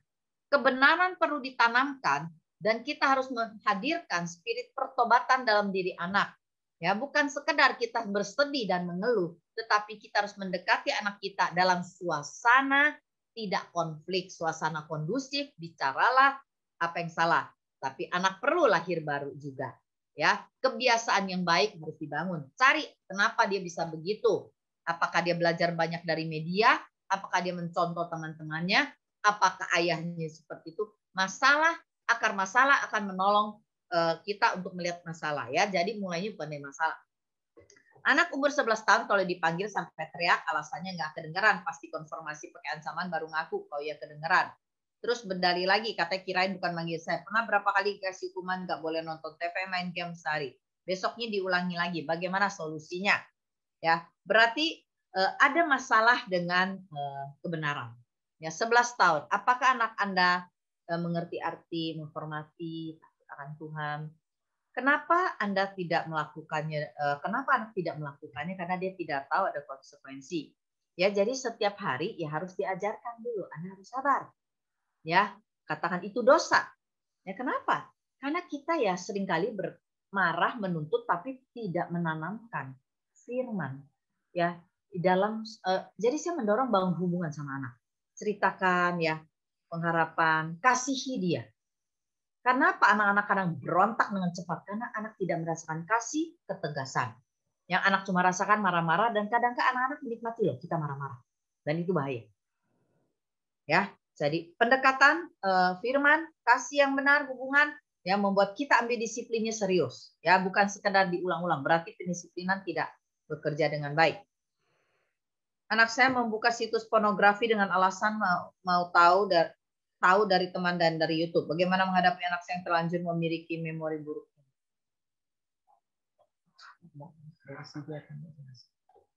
Singkat saja, siapapun sebagai orang tua, kalau sudah tahu anakmu sudah nonton YouTube pornografi, apakah vulgar sekalipun, diskusilah. Ya, karena diskusi dengan dia, apa yang kamu lihat, ya, ceritakan tentang bagaimana pergolakan hawa nafsu kita, sudah bisa ambil cerita Yusuf sebagai fondasi untuk dia tahu bahwa orang yang hidup benar selalu akan disertai Tuhan, saling positif. Yang kedua adalah memori yang terekam, bilang papa atau mama tidak mau kamu nonton hal begitu, tidak baik. Itu akan mengganggu kamu, pikiran kamu. Ya, suatu hari kamu akan menikah, tapi kalau kamu nonton terus, kamu akan jatuh dalam hal sejauh mana. Sudah harus cek lagi soal masturbasi. Dan doakan tumpang tangan di pikirannya, kepalanya, doakan. Ya toh, minta Tuhan kuduskan pikiran, memori, gambar yang pernah masuk dalam pikiran dia. Ya, Papa, Mama berdoa buat kamu ya, supaya kamu tidak merenungkan apa yang kamu sudah masuk. Itu aja, ya. Sebagai orang tua kita perlu belajar apa arti pendidikan seks yang benar ya. Di dalam CD parenting kami ada tentang pendidikan seks bagi orang tua. Bagaimana kita jelaskan. Nah, tapi yang penting kalau anak sudah terekspos, kita harus buka apa yang kamu tonton, apa yang kamu belajar. Nah, kita luruskan yang salah, ya. Kita jelaskan apa arti seks dan mengapa itu dosa, apanya yang dosa. Seks tidak dosa. Yang dosa apa? Nah, kita harus jelaskan. Dulu saya banyak masuk dari 10 perintah Allah, yaitu perintah yang ke-7, jangan berzina. Ya, nah itu jelaskan. Alkitab berkata kenapa jangan berzina? Apa arti berzina? Apa arti tubuh ini ada baik Roh Kudus? Jelaskan pada anak dalam konteks Alkitab, bukan sekedar dari konsep sekuler. Ya, karena itu tidak membuat mereka menghormati Allah dan menghormati tubuhnya. Ya, jadi hal-hal ini ada pembelajarannya buat para orang tua, ya apa yang benar dan tidak benar. Sekalipun kita sebagai orang tua single parent, perhatikan baik-baik, ya kita bisa menjelaskan anak kita, mendidik anak kita, sekalipun pasangan kita tidak berfungsi. Jadi saya ingin mendorong buat para orang tua, sekalipun Anda single parent, Anda tetap bisa mendidik anak Anda. Ya, seperti yang Rasul Paulus katakan di 2 Tesalonika dan bagaimana dia katakan pada Timotius.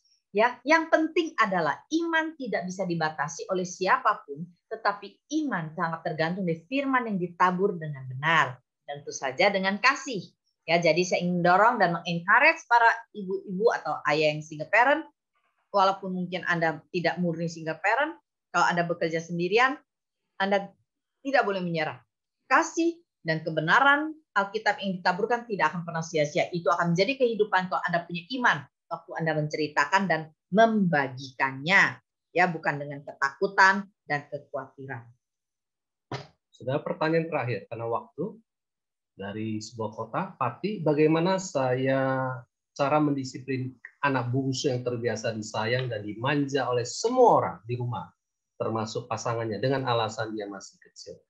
Saudara, kalau Bapak atau Ibu ini, Anis ini, perhatikan bisa pakai surat Ibrani tadi untuk meletakkan sebuah dasar kesepakatan di keluarga. Bagaimana sifat Allah yang mendidik kita ketika dia melanggar, ya. Dan yang kedua adalah sepakat dengan pasanganmu supaya apa?